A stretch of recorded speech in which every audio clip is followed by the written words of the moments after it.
Now, other interesting things, going to the culture part of the podcast, the Fast and Furious Nissan GTR just broke sales for a myriad of ways. So this is from the Fast and Furious franchise. This franchise has generated $6.6 billion in revenue. And that's before the Fast 10 comes out in a couple of days or weeks, which is the 10th in the series.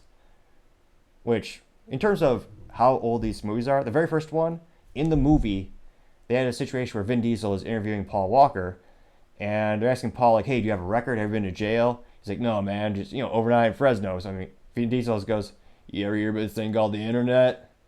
And he had to explain the concept of the internet to the main character and say, oh, yeah, I did a background check like that. And they also, the main thing that they were stealing, so it's about street racing and stealing merchandise or semi trucks full of electronics. They were stealing VCRs and the VCR TV combos. There was a tube TV, as in it was a cathode CRT tube, cathode ray, and it had a VCR built in, so you put the VCR. And that language might be so ancient that half of you might have to leave this video and go on the internet and wonder, what is a VCR? What is a CRT TV?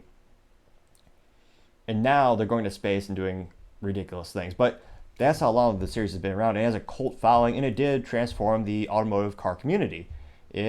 Everyone wanted a Mazda RX-7, or for Vin Diesel's main car in the first movie, or more importantly, Toyota Supra. But today we're talking about the Nissan GTR, perhaps the pinnacle of Nissan engineering, some would say, to this date. Now, this Nissan was a 2000 Nissan Skyline R34 GTR, and it was used in the Fast and Furious 4 movie, fourth movie in the film. The car sold for $1.357 million at Boham's State's auction, which is a new record. The previous record was a Nissan GTR back in 2002, was sold for $577,500. So that makes this the most expensive Nissan sold in history, which, again, there's not a lot of Altimas going for a lot of dollars amount, but still, it's a huge note in the culture of automotives, of cars, and the movies, and Paul Walker. That's 80% of the value of that car is because he drove it.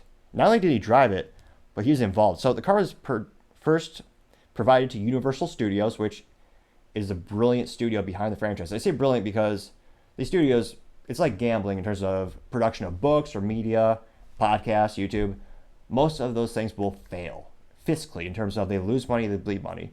You have to find the one that's going to not only generate profit for that one piece of art, but also expand so you can reinvest in others and hopefully find enough to keep the business afloat and then grow the business. And Universal Studios took the gamble, and it's become the most popular racing franchise I could think of. Now, this car was originally provided to Universal Studios back in 2008 by Kaizo Industries, and interestingly enough, one of the reasons this is worth so much is the only single chassis that is not a stunt vehicle. Now, if you look at movie production, most stunt vehicles, they're stripped down in terms of they usually don't have correct odometers. They don't have the accessories are all visual. There's a great documentary and a great YouTube channel by Craig Lieberman. He was the technical director behind Fast and Furious, also known as he was the car guy who actually helped them make it look authentic. And he noted how the stunt cars, a lot of them wouldn't even have the right engines. They would actually have like fake little pressure gauges where it's just printed and then slapped on. So there's a big difference between a stunt vehicle, which is just for making the moves happen, and the actual vehicle that is used for like the glory shots. Is similar to handguns and guns in movies. The ones that you see running around, whether it's stormtroopers in Star Wars and John Wick, if they're running around actively and they're dropping the guns, most of those are rubber. They're just straight up, put it in a machine, they squirt out the rubber, press it, maybe they put some paint on it, but they're mostly just rubber. Now, the glory gun, or the hero gun rather, that's the term for the main one of the movie, that's one where it might be the real one just adapted to only shoot blanks, but mechanically, aesthetically, the slide, all the components are real. And visually, you could tell obviously up close. Now, this is the only single chassis that was not a stunt vehicle. And more importantly, Paul Walker personally requested a myriad of mods to it. And this, I don't know, this might be hard to prove, but this bullet point, this is funny. This is probably worth, what, $200,000, but the fact that the seat of the car remained in the same position where Paul Walker left it at the end of production in Fast and 4. And of course, unfortunately, he did pass away. That's got to be worth a couple $100,000.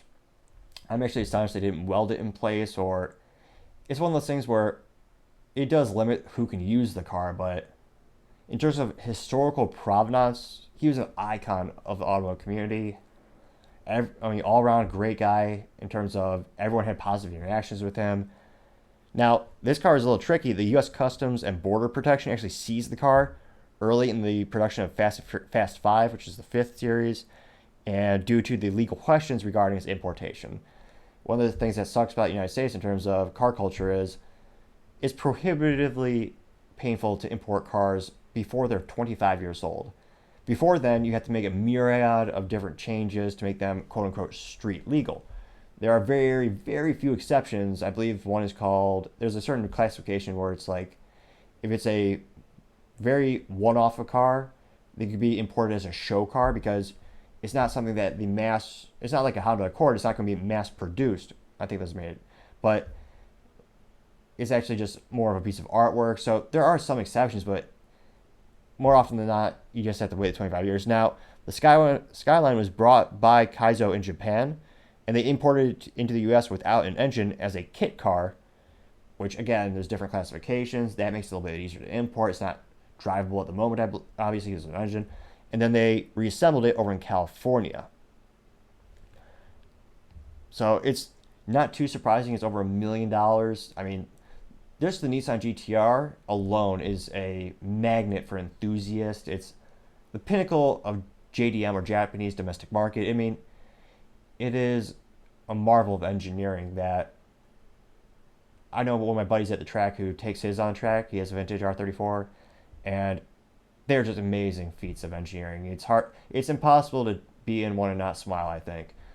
But a big piece of culture, and it'll be interesting to see if it goes up, if it's ever re-auctioned.